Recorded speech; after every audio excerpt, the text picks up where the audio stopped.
Hello friends, कैसे हो? Hope सब बढ़िया होगे। Welcome to my YouTube channel UGC NET commerce made easy. जैसे कि आपको पता है, यहाँ पे आपको पेपर टू कॉमर्स का कंप्लीट सिलेबस करवाया जा रहा है from unit 1 to unit 10। Unit 5 business stats की एंड रिसर्च मेथड्स की चल रही है। अब हम उसमें अपना नेक्स्ट टॉपिक करने जा रहे हैं हाइपोथेसिस टेस्टिंग का।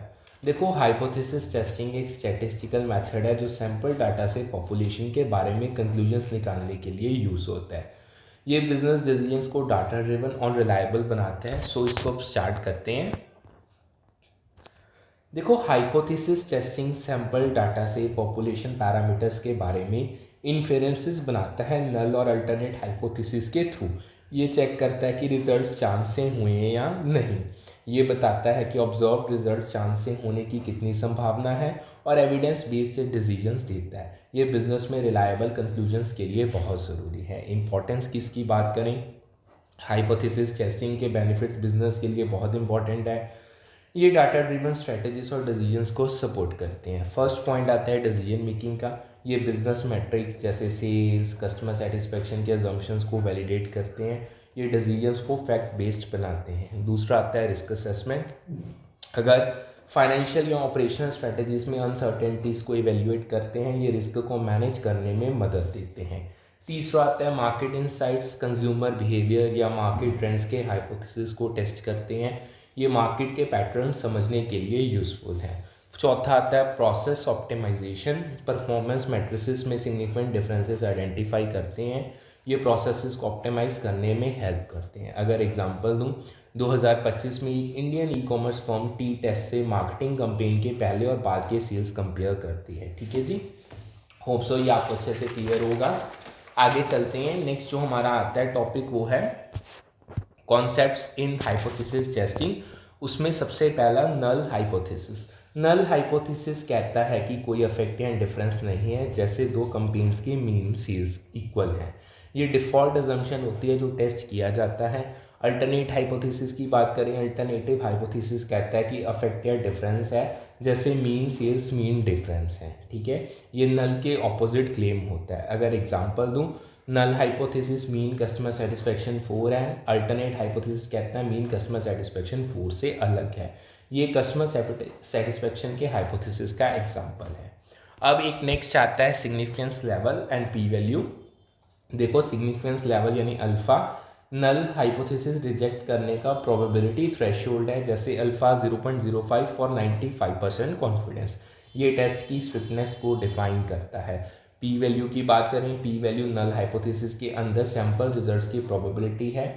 अगर पी वैल्यू अल्फ़ा से कम है तो नल हाइपोथेसिस रिजेक्ट होता है। ये रिजल्ट के स्टैटिस्टिकल सिग्निफिकेंस को दिखाता है।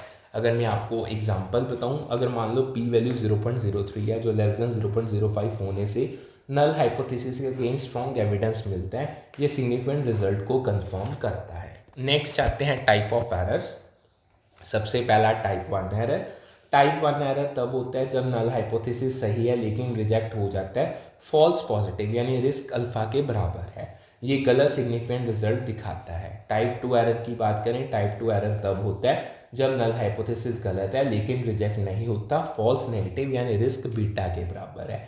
ये एक्चुअल इफेक्ट को मिस करने का रिस्क है। अगर एग्जांपल दूं, मार्केटिंग कैंपेन का कोई इफेक्ट ना होने को गलत रिजेक्ट करना यानी टाइप 1, या अफेक्ट डिटेक्ट ना करना टाइप 2। ये हाइपोथेसिस टेस्टिंग में एरर्स का एग्जांपल है। यहाँ पे क्वेश्चन था क्रिटिकल रीजन का। हाइपोथेसिस टेस्ट में जो नल हाइपोथेसिस है μ1 इज लेस देन μ2 और अल्टरनेट हाइपोथेसिस होगा μ1 इज ग्रेटर देन μ2 है विद अल्फा 0.10 और सैंपल साइज 30। ये राइट टेस्ट सेटअप को दिखाता है। ये प्रीवियस ईयर क्वेश्चन था। सो ऑप्शन थी जो इसमें वो सही थी वो less than z is less than -1.645 सही जवाब था, लेकिन अल्टरनेटिव हाइपोथेसिस के साथ इनकंसिस्टेंट लगता है, इसीलिए आपको इसको ये टॉपिक करवाया जा रहा है। ठीक है, ये क्रिटिकल रीजन के लॉजिक को समझने के लिए बहुत इंपॉर्टेंट है। अब थोड़ा सा और डिटेल में चलते हैं। हाइपोथेसिस टेस्टिंग का एक सेटअप का एक और क्वेश्चन है, वही करने जा रहे हैं बेसिकली नल और अल्टरनेट हाइपोथेसिस में। देखो, हाइपोथेसिस टेस्टिंग के सेटअप क्लियर करना बहुत ज़रूरी है। ये टेस्ट के डायरेक्शन और क्राइटेरिया को डिफाइन करता है। इसमें अगर नल हाइपोथेसिस की बात करें, नल हाइपोथेसिस पॉपुलेशन 1 का मीन पॉपुलेशन 2 से कम या बराबर है, ये नल हाइपोथेसिस का बेसिक असम्पशन है। यही अल्टरनेटिव हाइपोथेसिस की बात करें, अल्टरनेटिव हाइपोथेसिस में पॉपुलेशन 1 का मीन पॉपुलेशन 2 से ज़्यादा है, ये अल्टरनेटिव क्लेम को दिखाता है। ये राइट टेल टेस्ट है क्योंकि H1 यानी μ1 इज़ ग्रेटर देन μ2 सजेस्ट करता है, ये टेस्ट के डायरेक्शन को क्लियर करता है। राइट टेल टेस्ट के लिए अल्फ़ा 0.10 पर जो उस पर क्रिटिकल जेड वैल्यू 1.645 है, यानी स्टैंडर्ड नॉर्मल टेबल से अगर इसको देखें ये रिजेक्शन रीजन को डिफाइन करता है। क्रिटिकल रीजन यानी जो जेड है वो ग्रेटर देन 1.645 है, मतलब अगर टेस्ट जेड 1.645 से ज़्यादा है तो नल हाइपोथेसिस रिजेक्ट होता है। ये हाइपोथेसिस टेस्ट का डिसीजन रूल है। अगर सैंपल साइज 30 है, यानी सैंपल साइज 30 हाइपोथेसिस टेस्टिंग के लिए इंपॉर्टेंट है, ये टेस्ट के रिलायबिलिटी और एप्लीकेबिलिटी को अफेक्ट करता है। N30 के लिए सेंट्रल लिमिट थ्योरम अप्लाई होता है और Z टेस्ट सही है अगर पॉपुलेशन वेरिएंसेस नोन है। ये लास्ट सैंपल टेस्टिंग के लिए सूटेबल है। ठीक है जी, आगे चलते हैं। जो नेक्स्ट हमारा टॉपिक आता है उसमें हाइपोथेसिस टेस्टिंग के मेथड्स में सबसे पहला Z टेस्ट। देखो Z टेस्ट पॉपुलेशन मीन्स या प्रोपोर्शन के हाइपोथेसिस टेस्ट करता है जब पॉपुलेशन वेरिएंस नोन हो और सैंपल साइज बड़ा हो यानी ग्रेटर देन 30। ये लार्ज सैंपल डाटा के लिए यूज़ होता है। फॉर्मूला की बात करें, Z टेस्ट का फॉर्मूला है, यहाँ पे मैं आपको फॉर्मूला मेंशन कर देता हूँ, दिया हुआ है अंडरलाइन, ये देखो, that is the formula of the Z test, जिसमें x bar sample mean, μ0 hypothesized mean, standard deviation यानी पॉपुलेशन का, और n सैंपल साइज है, ये मीन के डिफरेंस को मेजर करता है। ठीक है जी, इसके अगर मैं आपको एग्जांपल दूं, एग्जांपल के थ्रू बताऊं, तो मान लो जो नल हाइपोथेसिस में मीन सेल्स 50 करोड़ है, alternative hypothesis mean sales 50 crore से अलग है। ये सेल्स के हाइपोथेसिस का एग्जाम्पल है। सैंपल में N50, मीन 52, स्टैंडर्ड डेविएशन 10 और अल्फा 0.05 है। ये टेस्ट के लिए डाटा सेटअप दिखाता है। ठीक है, सो वैल्यूज पुट ऑन करने के बाद जो Z की वैल्यू आएगी वो 1.414 कैलकुलेट होती है। ये टेस्ट Z को दिखाता है। टू टेल टेस्ट के लिए क्रिटिकल वैल्यू जो Z की है वो ±1.96 है, और जो हमारी वैल्यू आई है वो आई है मॉड्यूलस 1.414 जो 1.96 से कम है। इससे जो नल हाइपोथेसिस है वो रिजेक्ट होता है। ये रिजल्ट नॉन सिग्निफिकेंट होने का प्रूफ है। इसका यूज़ केस अगर मैं आप बताऊं, लार्ज सैंपल मीन्स जैसे सेल्स या रेवेन्यूज़ के लिए टेस्ट करता है। ये बिजनेस मैट्रिक्स के एनालिसिस के लिए बहुत यूज़फुल है। अब यहाँ पे आपको एक प्रीवियस ईयर क्वेश्चन करवाने जा रहा हूँ, testing the difference between means of two sample groups. देखो यहाँ पे सबसे पहले मैं एक चीज़ मेंशन करता हूँ, उससे आपको समझ आएगा। फॉर्मूला है,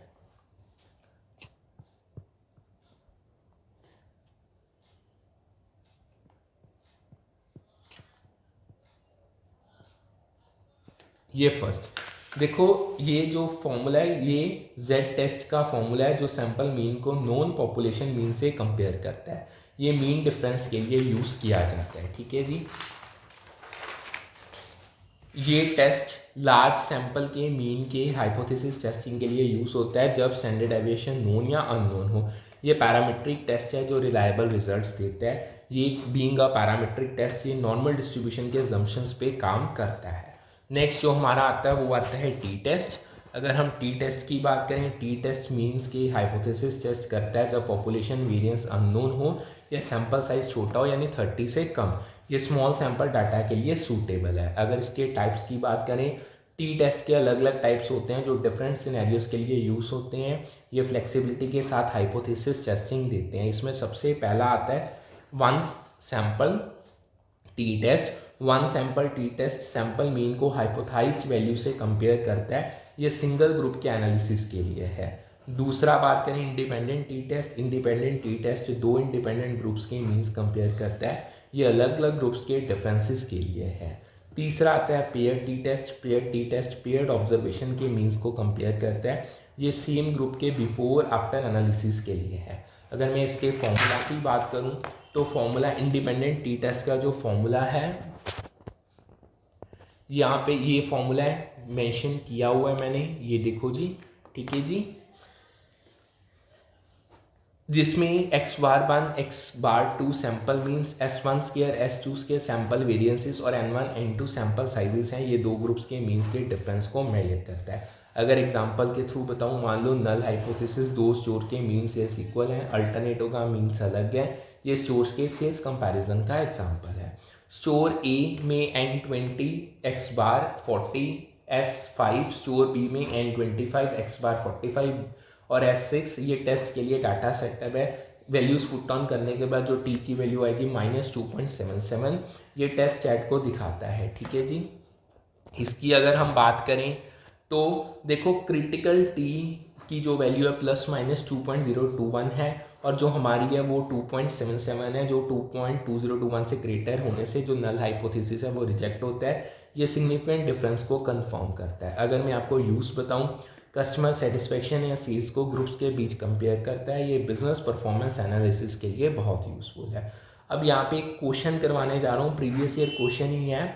स्टूडेंट्स टी डिस्ट्रीब्यूशन उसके रिलेटेड ही है। देखो स्टूडेंट्स टी डिस्ट्रीब्यूशन एक नॉर्मल डिस्ट्रीब्यूशन जैसा है बाय डेफिनेशन, लेकिन इसके टेल्स ज़्यादा फैट होते हैं। Students T distribution probability distribution है जो अननोन पॉपुलेशन स्टैंडर्ड डेविएशन और छोटे सैंपल साइज के लिए यूज़ होता है। ये स्मॉल सैंपल इन्फेरेंसेस के लिए परफेक्ट है। ये नॉर्मल डिस्ट्रीब्यूशन जैसा है लेकिन इसके टेल्स ज़्यादा फैट होते हैं। ये स्मॉल सैंपल्स में ज़्यादा वेरिएबिलिटी अकाउंट करता है। ठीक है जी। नेक्स्ट चलते हैं। नेक्स्ट आता है हमारा अनोवा। देखो अनोवा 3 या ज़्यादा ग्रुप मीन्स के डिफरेंसेस चेक करता है। ये मल्टीपल ग्रुप्स के कंपैरिजन के लिए है। फॉर्मूला की बात करें जो इसमें एफ है, between group variance divided by with in group variance का ये फॉर्मूला है। ये ग्रुप्स के बीच और अंदर के वेरिएंस को कंपेयर करता है। अगर मैं आपको एग्जांपल दूं, देखो नल हाइपोथेसिस 3 प्रोडक्ट लाइंस के मीन सेल्स इक्वल है, अल्टरनेटो का कम से कम एक अलग है। ये प्रोडक्ट परफॉर्मेंस कंपैरिजन का एग्जांपल है। डाटा दिया हुआ है, लाइक डाटा में लाइन ए है जो N10 है, मीन 50 है, S5 है। लाइन बी में N10 है, मीन 55, S है 6। लाइन सी में N10 है, मीन 60 और S है 5। ये नोवा के लिए डाटा सेटअप दिखाता है। एफ टेस्ट से एफ 5.14 मिलता है। क्रिटिकल एफ की वैल्यू अगर देखें डिग्री ऑफ फ्रीडम पे तो वो 3.35 है और एफ जो हमारा है वो 5.14 ग्रेटर देन 3.35 होने से जो हमारा नल हाइपोथेसिस है वो रिजेक्ट होता है। ये सिग्निफिकेंट डिफरेंस को कंफर्म करता है। अगर मैं आपको इसका यूज़ केस बताऊं, मल्टीपल मार्केट्स या प्रोडक्ट्स के परफॉर्मेंस कंपेयर करता है। ये बिजनेस के मल्टीपल एस्पेक्ट्स के एनालिसिस के लिए यूजफुल है। अब एक क्वेश्चन है, parametric test to compare means of more than 2 population mean. देखो एसएस बिटवीन को SS within F test या अनोवा का फॉर्मूला है जो मल्टीपल ग्रुप्स के मीन्स में डिफरेंसेस चेक करता है। यानी एक मिनट मैं यहाँ पे मेंशन कर देता हूँ, S S between divided by S S with in. ये फॉर्मूला उन्होंने पूछा गया था। या तो ये एफ टेस्ट का है या ये अनोवा का है। ये पैरामीट्रिक टेस्ट है जो सिग्निफिकेंट डिफरेंसेस को दिखाता है। एफ टेस्ट रिग्रेशन इक्वेशन की सिग्निफिकेंस चेक करता है डिपेंडेंट और इंडिपेंडेंट वेरिएबल्स के बीच। ये रिग्रेशन मॉडल के रिलायबिलिटी को टेस्ट करता है। ये पैरामीट्रिक टेस्ट 3 या ज़्यादा सैंपल मीन्स के डिफरेंस के लिए हाइपोथेसिस को टेस्ट करता है। ये अनोवा का को पर्पस है। ठीक है, होप सो ये आपको क्लियर होगा। अब आगे चलते हैं। नेक्स्ट आता है चाई स्क्वायर। देखो चाई स्क्वायर टेस्ट कैटेगोरिकल वेरिएबल्स के बीच रिलेशनशिप यानी गुडनेस ऑफ फिट या इंडिपेंडेंस टेस्ट करता है। ये नॉन पैरामीट्रिक टेस्ट है जो एसोसिएशंस को दिखाता है। फॉर्मूला किसके बात करें तो फॉर्मूला इसका स्क्रीन पे मेंशन है। इंडिपेंडेंस के लिए फॉर्मूला इसका मैंने है जो यहाँ पे स्क्रीन पे मेंशन है, जिसमें ओ आई ऑब्जर्व फ्रीक्वेंसी और ई आई एक्सपेक्टेड फ्रीक्वेंसी है। ये ऑब्जर्व्ड और एक्सपेक्टेड के डिफरेंस को मेजर करता है। अगर एग्जांपल दूं, null hypothesis customer preference product type से इंडिपेंडेंट है, जो अल्टरनेट आएगा वो डिपेंडेंट है। ये कस्टमर बिहेवियर के हाइपोथेसिस का एग्जाम्पल है। अगर डाटा पुट ऑन करें, डाटा 200 कस्टमर का कॉन्टिजेंसी टेबल यानी electronic versus clothing versus satisfaction, ये चीज़ को कंसीडर कर लो। ये टेस्ट के लिए डाटा सेटअप दिखाता है। इसमें जो एक्स केयर आएगा वो 9.5, क्रिटिकल एक्स केयर जो डिग्री ऑफ फ्रीडम्स पे 5.991 और जो 9.5 ग्रेटर है 5.91 होने से नल हाइपोथेसिस रिजेक्ट होता है। ये सिग्निफिकेंट एसोसिएशन को कंफर्म करता है। यूज़ के बात करें, सर्वे डाटा में एसोसिएशन जैसे कस्टमर प्रेफरेंसेस टेस्ट करता है। ये कैटेगरिकल डाटा एनालिसिस के लिए यूजफुल है। अब आगे एक और प्रीवियस ईयर क्वेश्चन बिल्कुल इसके रिलेटेड है, non parametric test to test the goodness of fit. देखो जब एक्सपेक्टेड फ्रीक्वेंसीज छोटी होती हैं, एक्स केयर का वैल्यू ओवर एस्टिमेट होता है और ज़्यादा नल हाइपोथेसिस रिजेक्शंस होती हैं, ये टेस्ट की एक्यूरेसी को अफेक्ट करता है। इसमें जो आपका ये summation O I minus E I square divided by E, ये चाई स्क्वायर टेस्ट का फॉर्मूला है जो कैटेगरिकल वेरिएबल्स के बीच एसोसिएशन को चेक करता है। ये गुडनेस ऑफ फिट या इंडिपेंडेंस के लिए यूज़ होता है। ये टेस्ट चेक करता है कि standard probability distribution given frequency distribution से मैच करती है या नहीं। ये कैटेगरिकल डाटा के एनालिसिस के लिए है। देखो चाई स्क्वायर डिस्ट्रीब्यूशन का एक ही पैरामीटर है, डिग्रीज ऑफ फ्रीडम। ये डिस्ट्रीब्यूशन के शेप को डिफाइन करता है। चाई स्क्वायर टेस्ट में नल हाइपोथेसिस तब रिजेक्ट होता है जब कैलकुलेटेड वैल्यू क्रिटिकल वैल्यू से ज़्यादा होती है। ठीक है जी, ये सिग्निफिकेंट डिफरेंस को कंफर्म करता है। गुडनेस ऑफ फिट टेस्ट में रिजेक्शन रीजन सिर्फ राइट टेल में होता है, ये सिग्निफिकेंट डेविएशन को दिखाता है। यही अगर एक और क्वेश्चन करवाता हूँ चाई स्क्वायर टेस्ट का, ऑलमोस्ट सेम है, एक बार फिर भी समझ लो। देखो चाई स्क्वायर टेस्ट डिस्ट्रीब्यूशन के गुडनेस ऑफ फिट को टेस्ट करता है। ये ऑब्जर्व्ड और एक्सपेक्टेड फ्रीक्वेंसीज के मैच को चेक करता है। चाई स्क्वायर टेस्ट कैटेगरिकल डाटा में ऑब्जर्व्ड और एक्सपेक्टेड फ्रीक्वेंसीज के सिग्निफिकेंट डिफरेंसेस को चेक करता है। ये डाटा के फिट को इवेल्युएट करता है। गुडनेस ऑफ फिट टेस्ट में ऑब्जर्व फ्रीक्वेंसीज एक्चुअल काउंट से ऑब्जर्वेशंस को रिप्रेजेंट करती हैं। ये रियल डाटा के कैटेगरीज को दिखाता है। एक्सपेक्टेड फ्रीक्वेंसीज स्पेसिफिक डिस्ट्रीब्यूशन या थ्योरेटिकल मॉडल के अंदर एक्सपेक्टेड काउंट्स होते हैं, या थ्योरेटिकल अजम्पशंस को दिखाता है। चाई स्क्वायर टेस्ट ऑब्जर्व्ड और एक्सपेक्टेड फ्रीक्वेंसीज को कंपेयर करके चाई स्क्वायर स्टैट कैलकुलेट करता है। ये डिस्क्रिपेंसीज को मेजर करके बताता है। ये स्टैट ऑब्जर्व्ड और एक्सपेक्टेड फ्रीक्वेंसीज के बीच डिफरेंस को मेजर करता है। ये फिट के क्वालिटी को कहीं ना कहीं बताता है।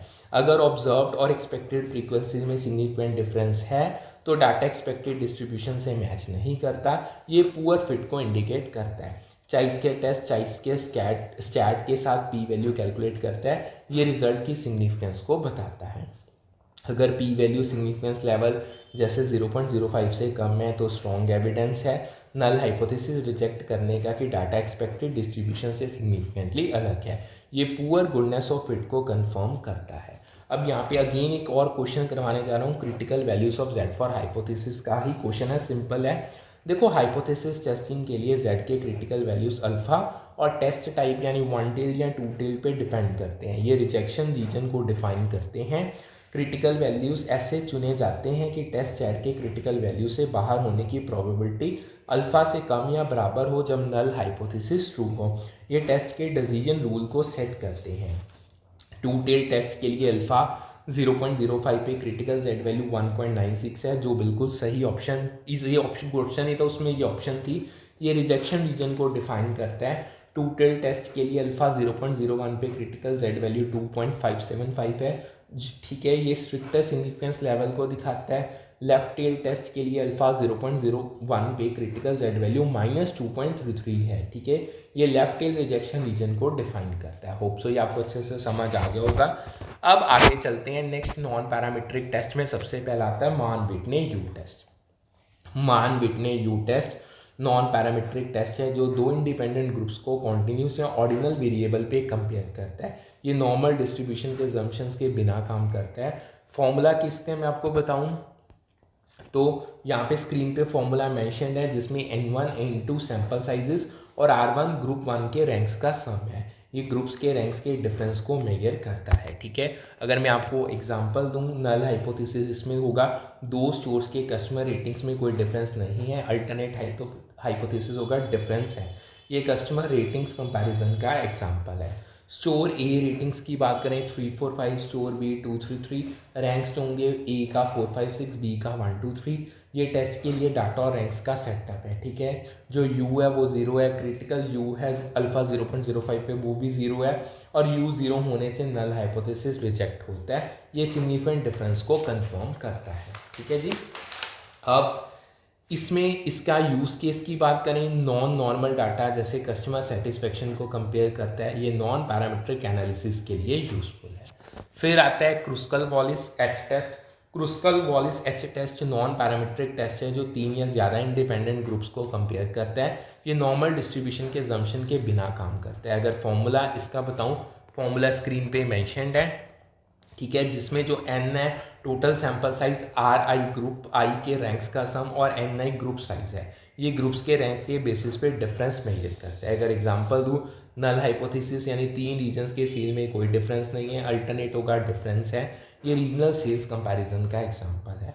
डाटा की इसमें बात करें एग्जांपल के थ्रू, तो डाटा में रीजन ए उसमें N5, बी में N5, सी में N5, जो एच है वो 7.8 है और क्रिटिकल एक्स केयर यानी डिग्री ऑफ फ्रीडम्स पे और अल्फा पे 5.991, और जो एच है वो 5.991 से बड़ा है से जो नल हाइपोथेसिस है वो रिजेक्ट होता है। ये सिग्निफिकेंट डिफरेंस को कंफर्म करता है। अगर यूज़ की बात करें, नॉन नॉर्मल परफॉर्मेंस मैट्रिक्स को मल्टीपल ग्रुप्स में कंपेयर करता है। ये बिजनेस के मल्टीपल एस्पेक्ट के एनालिसिस के लिए बहुत यूजफुल है। ठीक है जी, अब आगे चलते हैं।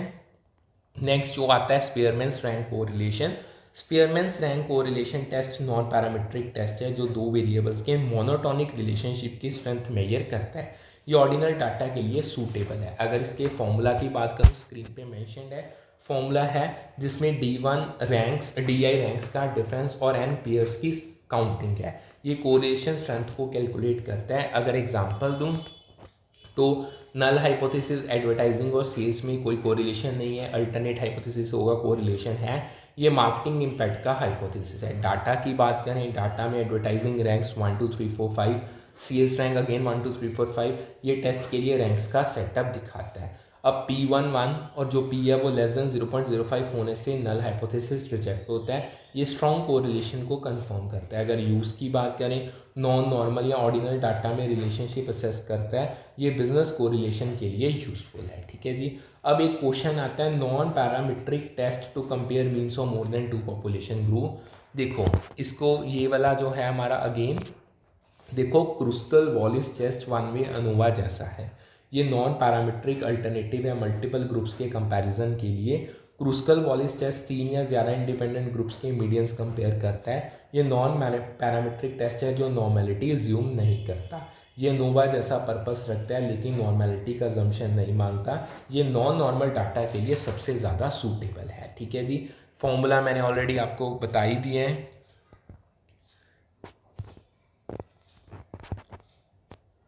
फिर भी एक बार मैं आपको रिपीट कर ही देता हूँ उसका फॉर्मूला क्रुस्कल वॉलिस का, या ये देखो स्क्रीन पे मेंशन्ड ही है। ये क्रुस्कल वॉलिस का एच टेस्ट का फॉर्मूला है जो मल्टीपल ग्रुप्स के डिस्ट्रीब्यूशंस को कंपेयर करता है। ये नॉन पैरामीट्रिक टेस्ट है जो ग्रुप्स के डिफरेंस को चेक करता है। ये नॉन पैरामीट्रिक टेस्ट 3 या ज़्यादा सैंपल्स मीन के डिफरेंस के लिए हाइपोथेसिस को टेस्ट करता है। ये नोवा के अल्टरनेटिव है जब नॉर्मेलिटी नहीं है। ठीक है जी, होप सो आपको समझ आ गया होगा।